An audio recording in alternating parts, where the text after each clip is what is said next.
What's up YouTube? It is Luis from Retro Party, and I'm coming at you with another Pokemon Go video.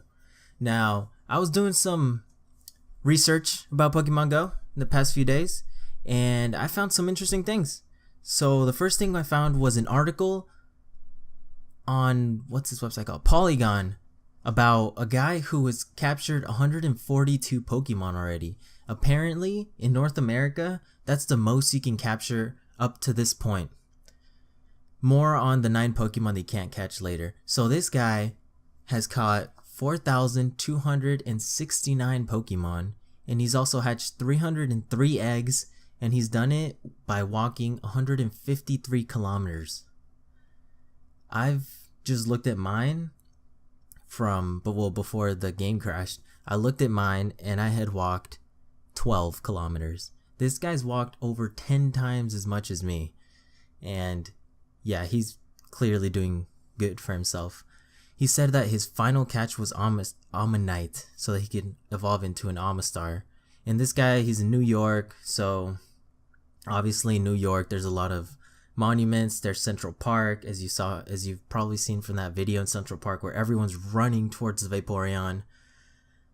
He's level 31, which is crazy. I'm barely level, I think 13, 14, something like that. This guy is over twice my level, well, almost 3 times my level, and he's been playing for more than 50 hours according to this article. And the 9 Pokemon that he hasn't caught are Farfetch'd, Kangaskhan, Mr. Mime, Ditto, Articuno, Zapdos, Moltres, Mewtwo, and Mew. Of course, the Ditto, Articuno, Zapdos, Mewtwo, Mew, those are not available to capture yet. But the first 3, Farfetch'd, Kangaskhan, and Mr. Mime, are apparently region specific. So Farfetch'd is Asian exclusive, Kangaskhan is more oceanic territory exclusive, and Mr. Mime is European exclusive. So if you want to catch everything as of right now, you're gonna have to travel to those areas.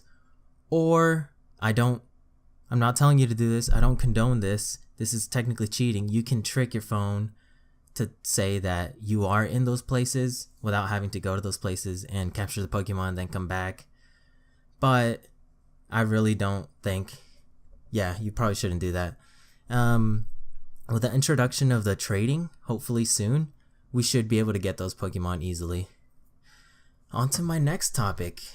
This is a little image that I found on Twitter from, I think I found it on the Pokemon Go News Twitter. So, and if you're not following them, follow them. It's a really good source of information.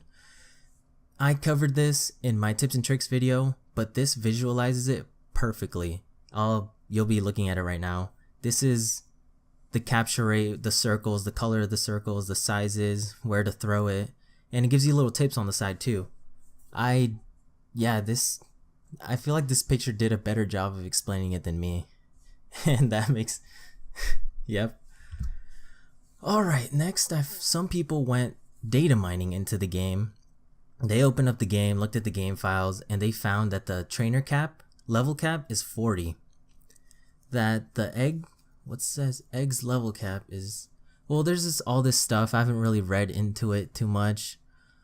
I did read some stuff about the Mewtwo, Moltres Legendary, how Farfetch'd is out there, same as Ditto. I'll put them on the screen. You can read through them. It's too much for me right now. And this one's in bold, and it caught my attention. It says to get from level 39 to 40, you need 5 million experience. And to get from 1 to 40, you need 20 million experience. Think about that. That's math. That's a lot of Pokemon. The Master Ball is in the game, but there's no indicator of where to find it. It also tells you the stats of the legendary Pokemon, which one's better and such. And it also tells you how often Pokemon in gyms attack. It's every 1.5 seconds. And this one I really was happy to see, because I wasn't sure if it was in the game or not. And it's the stab. It's the same type attack bonus. If you don't know what it is, if a grass Pokemon uses a grass move or a water Pokemon uses a water move, it'll get a damage bonus because same type attack bonus. Yeah.